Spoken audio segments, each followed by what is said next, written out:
আমরা অনেকেই জানি না ঈদুল ফিতরের নামাজের নিয়ত এবং কিভাবে ঈদুল ফিতরের নামাজ আদায় করতে হয়।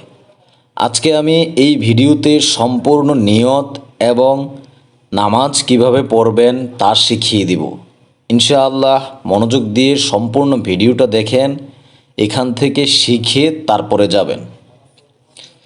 দোয়া কবুলের কয়েকটি সময় রয়েছে, তার মধ্যে ঈদুল ফিতর অন্যতম।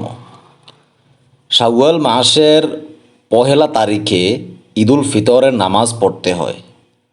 যদি কোনো বিশেষ কারণে এই দিন পড়তে পারা না যায়, তবে পরের দিনও পড়া যায়। সূর্যোদয়ের কিছুক্ষণ পর থেকে দুপুরের পূর্ব পর্যন্ত এই নামাজ পড়তে পারা যায়। ঈদের দিন সকালে কিছু মিষ্টিমুখ করে ফিতরা আদায় করবে। তারপর উত্তমরূপে মেসওয়াক, অজু গোসল করে, ভালো কাপড় পরিধান করে, সুগন্ধি লাগিয়ে মনে মনে তাকবীর বলতে বলতে নামাজ পড়তে যাবে। এইটা হচ্ছে নামাজ পড়তে যাওয়ার আগের যে আমল তা। প্রিয় মা বোনদেরকে আমি বিশেষ করে অনুরোধ করে বলবো, আপনারা আপনাদের বাবা, ছেলে অথবা স্বামীকে অবশ্যই এই ভিডিওটা পাঠাবেন, যেন তারা দেখে শিখতে পারে। ঈদুল ফিতরের নামাজের নিয়ত। নাওয়াইতু আন উসালিয়া লিল্লাহি তাআলা রাকাতাই সালাতে ঈদুল ফিত্রে মা সিত্তাতে তাকবিরাতে ওয়াজিবুল্লাহি তাআলা ইক্তাদাইতু বিহাজাল ইমামে মুতাওয়াজ্জিহান ইলা জিহাতিল কাবাতিশ শরীফাতে আল্লাহু আকবার। আমি এইখানে বাংলাতে দিয়ে দিয়েছি, উচ্চারণগুলো দেখে দেখে পড়েন, ভুলে গেলে বারবার দেখেন। ভিডিওটা লাইক দিয়ে সেভ করে রাখুন। এখন কিভাবে আপনি এই নামাজটা পড়বেন? আল্লাহু আকবার বলে নিয়ত শুরু করবেন। এই নামাজ 6 তাকবীরের সাথে ইমামের পেছনে পড়তে হয়। আল্লাহু আকবার বলে নিয়ত বাঁধার পর সানা পড়বেন। একটু মনোযোগ দিয়ে শোনেন। সানা পড়বেন।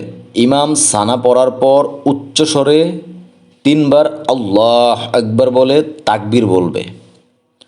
প্রথম তাকবীর ও দ্বিতীয় তাকবীর বলার সাথে সাথে ইমাম মুক্তাদি সকলেই হাত কান পর্যন্ত তুলে ছেড়ে দিবে। বুঝে নেন, 3টা তাকবীর দিবে।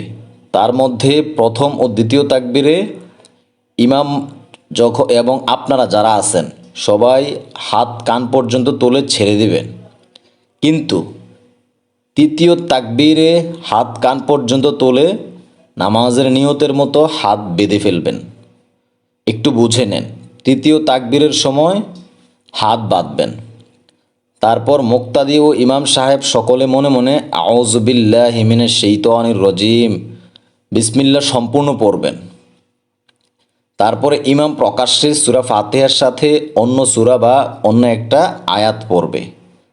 এরপর তাকবীর বলে রুকুতে গিয়ে প্রথম রাকাতের নামাজ শেষ করে দাঁড়িয়ে সূরা ফাতিহার সাথে অন্য আরেকটি সূরা বা আয়াত পড়ার পর ইমাম সাহেব শব্দ করে 3 বার আবার তাকবীর বলবে।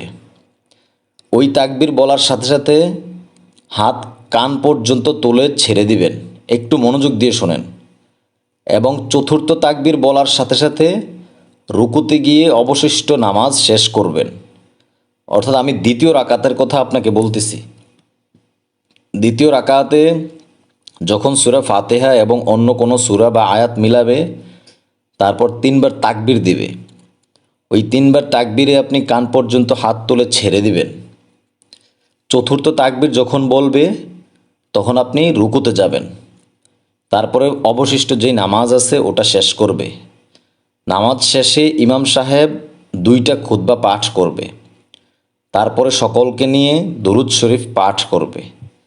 তারপর আপনি মোনাজাত করবেন। মোনাজাতের মধ্যে যত আশা আকাঙ্ক্ষা, যত কিছু চাওয়ার আছে সব কিছু চেয়ে নেবেন। আমি যদি সংক্ষেপে একটু বলে দিই আপনাকে, তাইলে আপনি ক্লিয়ারলি বুঝতে পারবেন। অর্থাৎ এটা হচ্ছে 6 তাকবীরের নামাজ। আপনি নিয়ত করে আল্লাহু আকবার বলে নিয়ত বাঁধবেন। তারপর সানা পড়বেন। সানা পড়ার পরে ইমাম সাহেব 3 বার আল্লাহু আকবার বলে তাকবীর দিবেন। প্রথম তাকবীর, দ্বিতীয় তাকবীর আপনি নিয়ত ছেড়ে দিবেন, কান পর্যন্ত নিয়ে নিয়ত ছেড়ে দিবেন। তৃতীয় তাকবীরের সময় নিয়তটা বাঁধবেন। আল্লাহু আকবার যখন বলবে তৃতীয় তাকবীরে, তখন নামাজের নিয়তের মতো করে হাতটা বেঁধে ফেলবেন। তারপর ইমাম সাহেব, মুক্তাদি সাহেব, আপনারা যারা আছেন আউযুবিল্লাহ বিসমিল্লাহ সম্পূর্ণ পড়বেন। তারপর হচ্ছে ইমাম সাহেব আয়াত পড়বেন অথবা অন্য আরেকটা সূরা পড়বেন, সূরা ফাতিহার সাথে আপনি রুকুতে যাবেন। এই প্রথম রাকাত শেষ, রুকু সেজদায় গিয়া শেষ। দ্বিতীয় রাকাতে যখন ইমাম সাহেব সূরা ফাতিহা পড়বেন এবং অন্য আরেকটা আয়াত পড়বেন, পড়ার পরে 3টা তাকবীর দিবেন। 3টা তাকবীরেই আপনি নিয়ত ছেড়ে দিবেন, কান পর্যন্ত হাত নিয়ে নিয়ত ছেড়ে দিবেন। 4 নাম্বার যে তাকবীরটা দিবে, ওই তাকবীরে আপনি রুকুতে চলে যাবেন সরাসরি। একটু মনোযোগ রাখেন। 4 নাম্বার তাকবীরে রুকুতে চলে যাবেন। রুকুতে যাওয়ার পর বাকি নামাজ শেষ করবে। তারপর ইমাম সাহেব খুতবা পড়বে 2টা, পড়ার পরে দুরূদ শরীফ পাঠ করবে সবাইকে নিয়ে, তারপর মোনাজাত দিবে। একটু মাথায় রাখবেন, আমি প্রথমে বলেছি দোয়া কবুলের কিছু সময় রয়েছে। ওই সময়গুলোতে দোয়া করলে আল্লাহ তাআলা দোয়া কবুল করেন। আর এই ঈদুল ফিতর তার মধ্যে অন্যতম একটা সময়। ঈদুল ফিতর এবং ঈদুল আজহা যেহেতু আমাদের আসতেছে সামনে, আর অল্প কয়েকটা দিন বাকি, নিজেকে তৈরি করে নেন। যা চাওয়ার আছে তা চেয়ে নেবেন, শর্ত আল্লাহ তাআলার উপর পরিপূর্ণ বিশ্বাস রেখে অন্তরের অন্তঃস্থল থেকে পাঠ করবেন। সর্বাবস্থায় দোয়া পড়ার চেষ্টা করেন। গুনাহ মাফের, ভাগ্য পরিবর্তন করার, আপনার পিতামাতার জন্য অনেক দোয়া আমি এই চ্যানেলে দিয়েছি। আপনাদের কাছে বিনীতভাবে অনুরোধ থাকবে এই দোয়াগুলো পাঠ করবেন এবং মোনাজাতের মধ্যে পড়ার চেষ্টা করবেন। আল্লাহ তাআলা আমাদের এবং আমাদের বাবা মার জীবনের যত গুনাহ আছে সকল গুনাহ মাফ করে দিক, আমিন রব্বুল আলামিন। রমজান মাস চলে যাইতেছে, জানি না আপনি আমাদের জীবনের গুনাহগুলি ক্ষমা করেছেন কিনা। জিবরাইল আলাইহিস সালাম আল্লাহর রাসূলের কাছে এসেছেন এবং আল্লাহ তাআলা দোয়া শিখিয়ে দিয়েছেন। রাসূলুল্লাহ সাল্লাল্লাহু আলাইহি সাল্লাম আমিন বলেছেন। সাহাবারা জিজ্ঞেস করলেন, হে আল্লাহর রাসূল, আপনি আমিন বলেছেন কেন? রাসূল সাল্লাল্লাহু আলাইহি সাল্লাম বললেন, ওই ব্যক্তি ধ্বংস হয়ে যাক যে রমজান মাস পাইল কিন্তু তার গুনাহগুলি ক্ষমা করাইতে পারল না। হে আল্লাহ, আপনি এই রমজানের উসিলায় আমাদের জীবনের সকল গুনাহগুলি মাফ করে দিয়েন, আমিন। দয়া করে অবশ্যই কমেন্ট বক্সে আমিন লিখে যাবেন, কেননা কার দোয়া কখন কবুল হয়ে যায় তা বলা যায় না।